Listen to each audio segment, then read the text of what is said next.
மே 1918 October 1919 வரைக்கும் லூசியானாவில் இருக்க new ஆர்லியன்ஸில் இருந்த மக்களை ரொம்பவே பயமுறுத்தி வச்சுருந்த ஆக்ஸ்மேனை பற்றி தான் இந்த வீடியோவில் நம்ம பார்க்க போகிறோம்.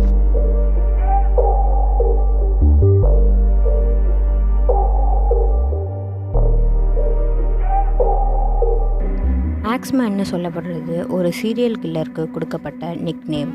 அவரோட உண்மையான நேம் என்னன்னு யாருக்குமே தெரியாது. நியூ ஆர்லியன்ஸ் அண்ட் கிரேட்னா உட்பட சுற்றியுள்ள இடங்களில் இந்த கில்லர் ரொம்பவே பிரபலமாக இருந்தார். மே 22, 1918 ஜோசப் மேஜியோ அண்ட் அவரோட ஒய்ஃப் கேத்ரின் அவங்களோட பெட்டில் இறந்து கிடந்ததை கண்டுபிடிச்சாங்க. இந்த மளிகை கடை ஓனர்ஸோட தொண்டையில் ஒரு கட்டு இருந்ததை பார்த்தாங்க.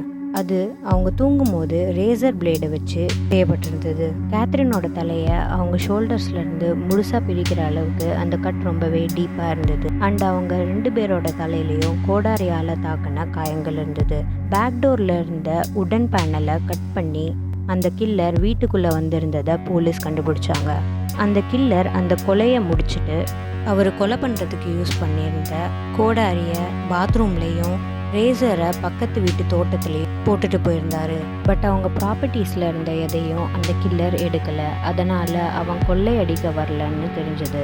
மேஜியோவோட பிரதர் உட்பட நிறைய பேரை போலீஸ் அரெஸ்ட் பண்ணாங்க. ஆனால் ஃபைனலாக அவங்க எல்லாரையும் ஆதாரங்கள் இல்லாததுனால ரிலீஸ் பண்ணிட்டாங்க. க்ரைம் நடந்த இடத்துல இருந்து கொஞ்சம் தூரத்தில் வழியில் சாக்கில் எழுதப்பட்ட ஒரு மெசேஜ் இருந்ததை போலீஸ் பார்த்தாங்க. அந்த மெசேஜில் Mrs Maggio will sit tonight just like Mrs Tony அப்படின்னு இருந்தது. இந்த மெசேஜ் 1911 1912 காலகட்டத்தில் தாக்கப்பட்டு கொல்லப்பட்ட இட்டாலிய வம்சத்தை சார்ந்த மளிகை கடைக்காரரில் ஒருவரான மிஸ்ஸஸ் டோனி ஷியாம்ப்ராவை குறிச்சதுன்னு போலீஸ் கண்டுபிடிச்சாங்க. பாதிக்கப்பட்டவங்களில் சில பேர் கோடாரியை கையாளுற ஒருத்தரை பார்த்தாங்க. அவர் நைட் டைமில் அவங்களோட பேக்டோரில் இருந்த பேனலை கட் பண்ணி வீட்டுக்குள்ளே வந்து அவங்கள கொலை பண்ணிட்டு போயிருக்காரு. 2 கொலையுமே ஒரே கில்லர் பண்ண மாதிரி தான் இருந்தது. அவர் ரொம்ப காலமாக இந்த குற்றங்களை செஞ்சுருக்காருன்னு தெரிய வந்தது. மேஜியோ அண்ட் கேத்ரின் மர்டர் நடந்து 1 மந்த்துக்கு அப்புறம் அந்த மர்மமான ஆக்ஸ்மேன் திருப்பியும் அட்டாக் பண்ணார். ஜூன் 27 அன்னைக்கு ஜான் ஜென்கான்னு சொல்லப்படுற ஒரு பேக்கர் லூயிஸ் பெசுமரோட கிராசரி ஸ்டோருக்கு டெலிவரி பண்ண போயிருந்தார். ஏதோ சரியா இல்லைன்றத உடனே கவனித்த ஜென்கா ஸ்டோரோட பேக் டோருக்கு போனார். அங்கே ஜென்கா பெசுமர் அண்ட் அவரோட ஒய்ஃப் ஹாரியட் இரத்த வெள்ளத்தில் இருந்ததை பார்த்தாரு. பட் அவங்க இன்னும் உயிரோடு தான் இருந்தாங்க. கோடாரியை கையாளுற ஒருத்தன் அவங்களோட பேக் டோரில் இருந்த பேனலை கட் பண்ணி அவங்க தூங்கும்போது பெட்ரூம்குள்ளே போய் அவங்கள அட்டாக் பண்ணியிருக்காரு. அட்டாக் பண்ணுறதுக்கு யூஸ் பண்ணியிருந்த அந்த கோடாரி பாத்ரூமில் இருந்தது. அண்ட் அவங்க ப்ராப்பர்ட்டியிலேருந்து எந்த பொருளையும் எடுக்கலை. இந்த தாக்குதலுக்கு அப்புறம் தான் ஹாரியட் உண்மையில் பெசுமரோட ஒய்ஃப் இல்லை, அவங்களோட மிஸ்ட்ரஸ்ன்னு தெரிய வந்தது. ஹாரியட்டுக்கு ஏற்பட்ட சீரியஸான இன்ஜுரினால் அவங்க 2 மந்த்துக்கு அப்புறம் இறந்து போயிட்டாங்க. பட் அவங்க சாகிறதுக்கு முன்னாடி பெசுமர் ஒரு ஜெர்மன் ஸ்பைனும் இந்த தாக்குதல் நடந்ததுக்கு அவர் தான் காரணம்னு அவர் மேலே குற்றம் சாட்டுறாங்க. இந்த தாக்குதலில் பெசுமரும் ரொம்பவே காயம் அடைஞ்சிருந்ததுனால இன்வெஸ்டிகேட்டர்ஸ் ஹாரியட் சொன்ன கதையை பற்றி எச்சரிக்கையாக இருந்தாங்க. 9 மந்த்ஸுக்கு அப்புறம் பெசுமர் குற்றவாளி இல்லைன்னு ஒரு ஜூரி சொல்லிட்டாரு. அடுத்த ஆக்ஸ்மேனோட அட்டாக் ஆகஸ்ட் மந்தில் வந்தது. அண்ட் இந்த டைம் அவர் அட்டாக் பண்ணது மிஸ்ஸஸ் ஆனா ஸ்னைடர்னு சொல்லப்படுற ஒரு ப்ரெக்னென்ட் உமன். ஒர்க் முடிச்சுட்டு அவங்க ஹஸ்பண்ட் வீட்டுக்கு வந்து பார்த்தப்போ அவரோட ஒய்ஃப் ரத்தத்தில் மூடிக்கு இருந்ததை பார்த்தாரு. அவங்களோட உச்சந்தலை திறந்து இருந்தது அண்ட் அவங்களோட சில பற்கள்லாம் வெளியே வந்து இருந்தது. ஆனால் அவங்க இன்னும் உயிரோடு தான் இருந்தாங்க. அதுக்கப்புறம் ஹாஸ்பிட்டலில் அவங்க தாக்கப்படுறதுக்கு முன்னாடி ஒரு ஆக்ஸோட அவங்களுக்கு மேலே ஒரு டார்க்கான உருவம் நின்றுட்டு இருந்ததை பார்த்ததா இன்வெஸ்டிகேட்டர்ஸ் கிட்ட சொன்னாங்க. அதிர்ஷ்டவசமாக அவங்க குழந்தைக்கு எந்த பாதிப்பும் ஏற்படலை. ஸ்னைடர் மேலே நடத்தப்பட்ட தாக்குதல் ஆக்ஸ்மேனோட ஸ்டைலில் ஒரு சின்ன மாற்றத்தை ஏற்படுத்துச்சு. ஸ்னைடர் ஒரு இட்டாலியனும் இல்லை, மளிகை கடைக்காரரும் இல்லை. அதனால் இப்போ அந்த சிட்டியில் இருக்க யார் வேணுனாலும் ஆக்ஸ்மேனோட நெக்ஸ்ட் டார்கெட்டாக இருக்கலான்னு எல்லாருமே பயந்தாங்க. ஸ்னைடரை தாக்குன 5 நாளுக்கு அப்புறம் ஆக்ஸ்மேன் அவரோட விருப்பமான டார்கெட் பக்கம் திரும்பினார். தூக்கத்தில் இருந்த ஒரு வயதான இட்டாலியன் மளிகை கடைக்காரரை தாக்குனாரு.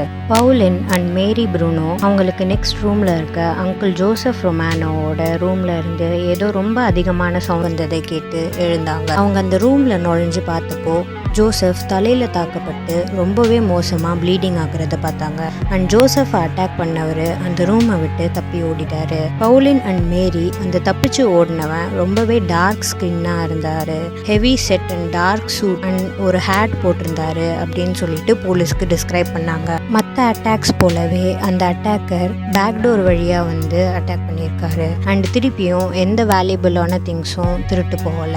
அண்ட் 2 டேஸ்க்கு அப்புறம் ஜோசப் அந்த காயங்கள்னால இறந்து போயிடுறாரு. இந்த அட்டாக் அப்புறம் நியூ ஆர்லியன்ஸ் சிட்டியோட மீடியா எல்லாமே இந்த அட்டாக்ஸை பற்றி ரொம்பவே பேச ஆரம்பித்தாங்க. அந்த சிட்டியில் இருந்த எல்லா வீட்டோட ஆண்களும் கையில் வெப்பன்ஸ் வச்சுக்கிட்டு நைட்டு ஃபுல்லாக அவங்களோட ஃபேமிலியை கண் முழிச்சு பார்த்துக்க ஆரம்பித்தாங்க. அந்த சிட்டியில் இருக்க ரெசிடென்ட்ஸ் எல்லாரும் ஆக்ஸ்மேனை நினச்சி ரொம்பவே பயத்தில் வாழ்ந்தாங்க. அந்த கில்லர் யாருன்னு போலீஸால் கண்டுபிடிக்க முடியலன்றது இன்னும் அதிக பயத்தை அவங்களுக்கு ஏற்படுச்சு. அதுக்கப்புறம் கொஞ்ச நாளுக்கு ஆக்ஸ்மேன் எந்த தாக்குதலையும் பண்ணாததுனால ஃபைனலாக அவர் கொலை செய்கிறத நிறுத்திட்டாருன்னு எல்லாரும் நினச்சாங்க. பட் 7 மந்த்ஸுக்கு அப்புறம் மார்ச் 1919 ஆக்ஸ்மேன் கார்டிமெக்லியா வீட்டுக்கு பேக்டோர் வழியாக வந்து அவங்க வீட்டில் இருந்த ஒரு கோடாரியை எடுத்து அவங்கள அட்டாக் பண்ண ஆரம்பித்தார். ரோசி கார்டிமெக்லியா தூக்கத்தில் இருந்து எழுந்திருக்கும் போது அவங்க ஹஸ்பண்ட் சார்லஸ் கில்லரோட ஃபைட் பண்ணிட்டு இருக்கிறத பார்த்தாங்க. ஆனால் அவர் தலையில் ரொம்பவே அடிகளை வாங்கியிருந்தார். அவங்களோட இளைய மகளான மேரியை கையில் வச்சிருந்த ரோசி பக்கம் ஆக்ஸ்மேன் அவனோட கவனத்தை திருப்பினாரு. அந்த கோடாரியை வச்சு மேரியை அடிச்சு கொண்டுட்டு ரோசியோட மண்டையோட்ட உடைச்சாரு. பக்கத்து வீட்டுல இருந்து வர அலறல்களை கேட்டு சக மளிகை கடைக்காரரான லொர்லாண்டோ ஜார்டனோ கார்டிமெக்லியா வீட்டுக்கு போறாரு அண்ட் போலீஸையும் அலர்ட் பண்றாரு. சார்லஸ் அண்ட் ரோசி ஃபைனலா குணமாகறாங்க. அவங்க குணமாகறதுக்கு அப்புறம் இந்த கொலை முயற்சிக்கு அவங்கள வந்து காப்பாத்தி போலீஸ் அலர்ட் பண்ணாருல்ல அந்த ஜார்டனோ அண்ட் அவரோட மகனான ஃப்ராங்க் தான் காரணம்னு ரோசி சொல்றாங்க. பட் சார்லஸ் இதை மறுக்கிறாரு. ஆனா போலீஸ் அவங்க 2 பேர் மேலேயும் அட்டெம்ப்ட் மர்டர் கேஸ் போட்டு ஜெயிலுள்ள அனுப்புறாங்க.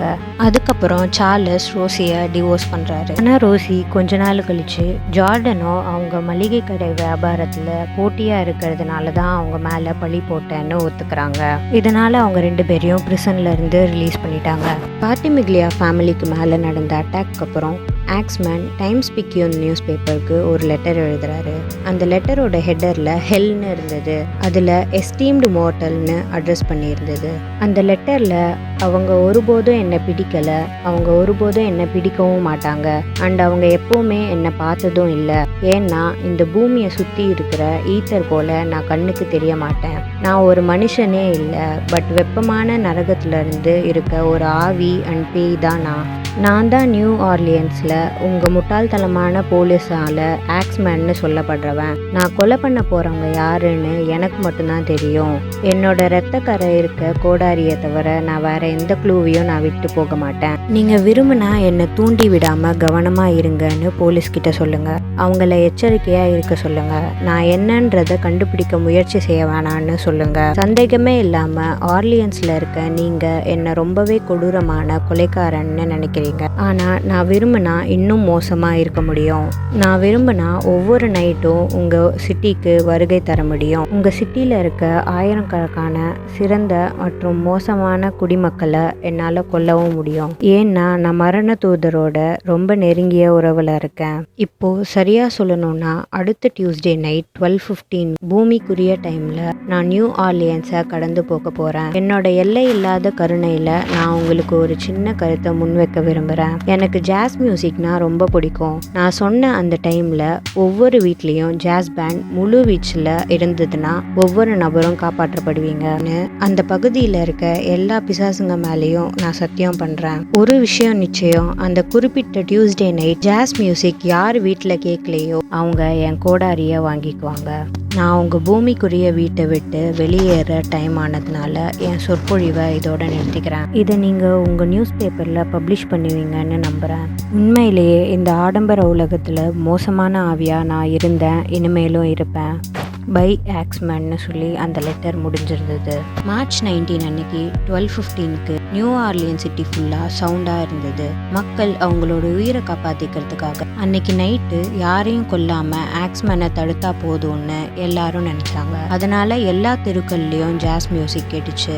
இந்த முழு விஷயத்துலையுமே எனக்கு எது இன்ட்ரெஸ்டிங்காக தோணுச்சுன்னா, யாருக்குமே அடையாளம் தெரியாத ஆக்ஸ்மேன்னு சொல்கிறவர் ஒரு வீட்டை இல்லை, 2 வீட்டை இல்லை, ஒரு ஹோல் சிட்டியையுமே ஜாஸ் மியூசிக் யோசிக்க வச்சிருக்காருன்றது தான். அண்ட் அன்னைக்கு நைட்டு எந்த கொலைகளும் நடக்கல. நியூ ஆர்லியன்ஸ் சிட்டி ஃபுல்லாவே உயிரோட இருந்த மாதிரி இருந்தது. அண்ட் இந்த சம்பவத்தை இன்ஸ்பிரேஷனா வச்சு ஜோசப் ஜான் டெவில்லான்ற ஒரு லோக்கல் டியூன் ரைட்டர் தி மிஸ்டீரியஸ் ஆக்ஸ்மென்ஸ்ஜாஸ்னு ஒரு சாங்கே ரைட் பண்ணாரு. ஆகஸ்ட் 10, 1919 ஸ்டீவ் பொக்கான்ற மளிகை கடைக்காரர் அவரோட பெட்ரூம்ல தாக்கப்பட்டாரு. நைட்ல அவர் எழுந்துக்கும் போது கோடாரி வச்சிருக்க ஒரு டார்க்கான உருவத்தை பார்த்தாரு. அவர் சுயநினைவுக்கு வந்த உடனே அது யாருன்னு பார்க்கறதுக்காக வீட்டை விட்டு வெளியே ஸ்ட்ரீட்டுக்கு ஓடினப்போ அவர் தலை திறந்திருந்ததை அவர் உணர்ந்தாரு. உடனே அவரோட நெய்பரான ஃப்ராங்க் வீட்டுக்கு அவர் ஓடி அங்க போய் மயக்கம் போட்டு விழுந்தாரு. இந்த தடவையும் அந்த கில்லர் பேக்டோர் வழியா உள்ள வந்திருக்கிறதையும் எந்த பொருளும் திருட்டு போகலன்றதையும் கண்டுபிடிக்கிறாங்க. ஸ்டீவ் பொக்கா ஃபுல்லா ரிகவர் ஆகிறாரு. பட் அதிர்ச்சினால அவருக்கு எந்த விவரமும் ஞாபகத்துல இல்ல. செப்டம்பர் 3, 1919 சாரா லாமன் தூங்கும் போது தாக்கப்பட்டாங்க. பொக்காவை போலவே அவங்களாலையும் எதுவும் ஞாபகப்படுத்த முடியல. அண்ட் அட்டாக் அப்போ பயன்படுத்தப்பட்ட கோடாரிய சம்பவ இடத்திலேயே விடப்பட்டு இருந்தது. ஃபைனல் கில் அக்டோபர் 27, 1919 நடந்தது. மளிகை கடைக்காரரான மýʍᴜᴜ ஆக்ஸ்மேனால கொல்லப்பட்டார். மைக்கோட ஒய்ஃப் அவங்க ஹஸ்பண்ட் பெட்ரூம்ல ஏதோ சத்தம் கேக்குதுன்னு எழுந்தாங்க. அங்க போய் பார்த்தப்போ அந்த ரூம் ஃபுல்லா பிளட் செதறி கிடந்தது. மைக் அங்க ரத்த வெள்ளத்துல கிடந்திருந்ததை பார்த்தாங்க. 6 குழந்தைங்களோட அம்மாவான மிஸ்ஸஸ் பிபிட்டோனுக்கு கில்லர் பத்தி எதுவும் தெரியல. அண்ட் ஜஸ்ட் லைக் தட் எல்லாமே முடிஞ்சது. ஆக்ஸ்மேன் சொன்ன போலவே அவர் ஒரு ஆவி போல மறைஞ்சிட்டாரு. அதுக்கப்புறம் ஒருத்தரும் ஆக்ஸ்மேனை பார்த்ததும் இல்லை, அவரை பத்தி கேள்விப்பட்டதும் இல்லை. அந்த கில்லரோட உண்மையான அடையாளம் இன்னைக்கு வரைக்கும் தீர்க்கப்படாத ஒரு பெரிய மிஸ்ட்ரியா இருக்கு. இந்த வீடியோ உங்களுக்கு பிடிச்சிருந்ததுன்னா லைக் பண்ணி உங்கள் ஃப்ரெண்ட்ஸ்க்கு ஷேர் பண்ணுங்கள். அண்ட் இந்த ஆக்ஸ்மேனை பற்றி நீங்கள் என்ன நினைக்கிறீங்கன்றதை கமெண்ட் பண்ணுங்கள். சப்ஸ்கிரைப் பண்ணாதவங்க நம்ம சேனலுக்கு சப்ஸ்கிரைப் பண்ணி பெல் பட்டனை மறக்காமல் கிளிக் பண்ணுங்கள்.